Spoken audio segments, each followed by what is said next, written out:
Hi, I'm Doug Gardner, and thanks for joining me today for another video. I just want to take a minute to update you on the wood duck project that I started last week. Now, if you remember, 7 days ago, I brought you along as I shared why and how I set up trail cameras. Now, by the way, if you missed that video, I'll be sure to link to it in the description below. But for a quick recap, in my career of wildlife photography and filmmaking, time and information is the key to success.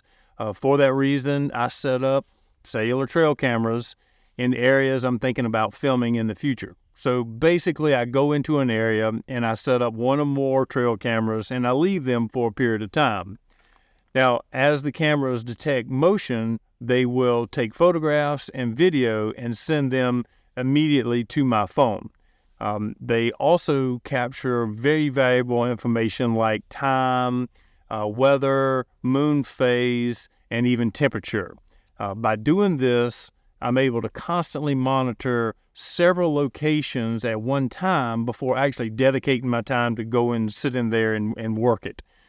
Just to be clear, the images and the video that you get off of any trail camera, they're perfectly suited for scouting and reference, but they're not good enough for publishing or even broadcast quality.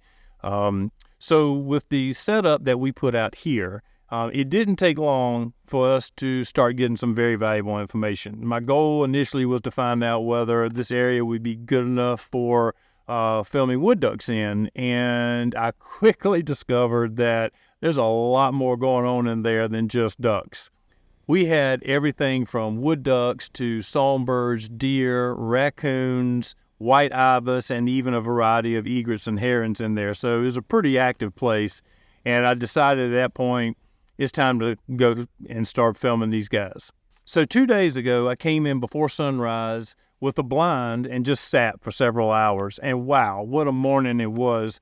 The ducks were very active. They were close to the blind.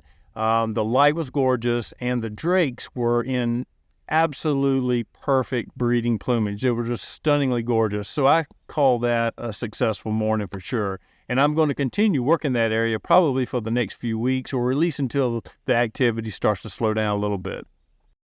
Now, I've been using these multi-cellular trail cameras for many years, and at any given time, I have at least 10 of them deployed all over the country, giving me valuable information in different locations. And I cannot express to you how important they are to my success.